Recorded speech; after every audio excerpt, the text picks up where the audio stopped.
Genesis 1 verse 3. And God said, "Let there be light," and there was light. Every children's Bible colors this moment with rainbows and smiling animals. That is a lie.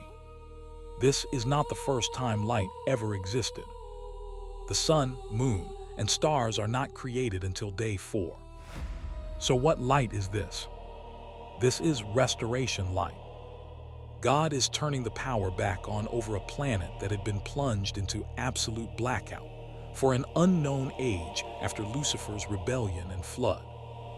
Last episode, we saw the Earth floating dead in space, frozen, drowned, wrapped in darkness so thick it could be felt. That was Genesis 1 verse 2, the aftermath of the first apocalypse. Now Genesis 1 verse 3. God does not create light from nothing. He commands it to return.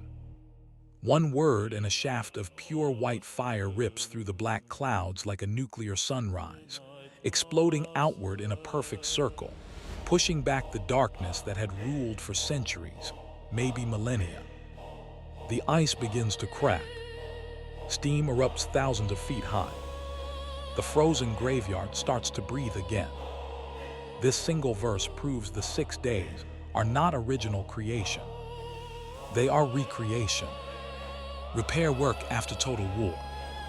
Job 38 verse 7 says the morning stars sang together, and all the sons of God shouted for joy when the earth was originally founded. That was the first earth, the one Lucifer destroyed. Psalm 104 verses 5-9 describes God setting a boundary for the waters that they could not pass after a flood of judgment. So violent, the mountains rose and valleys sank. That was not Noah's flood. That was Lucifer. Every day of the Genesis week is God undoing what Satan did. Day 1, light returns. Day 2, atmosphere rebuilt. Day 3, dry land forced up from under miles of black water. Day 4, sun, moon, and stars turned back on. The Hebrew word for made in Genesis 1 verse 16, when God made the sun and moon, is not bara, create from nothing. It is asa, appointed or set in place. God simply turned the lights back on that had been hidden behind ash and ice since the rebellion. This is why dinosaurs and ancient civilizations are buried under sedimentary rock laid down by global catastrophe. They lived and died on the first earth, the one Lucifer ruled and lost. The same spirit that hovered over the dark waters in Genesis 1 verse 2 is the same spirit that hovers over you right now when everything in your life feels frozen and dead. The same voice that said, "Let there be light," over a ruined planet is the same voice that can say it over your chaos.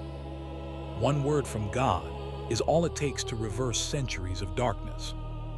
Next episode drops Monday at 7 p.m. Eastern. We're still in Genesis chapter 1, and the horror is just beginning. Comment like if you needed to hear this today. Deep in Scripture. See you Monday.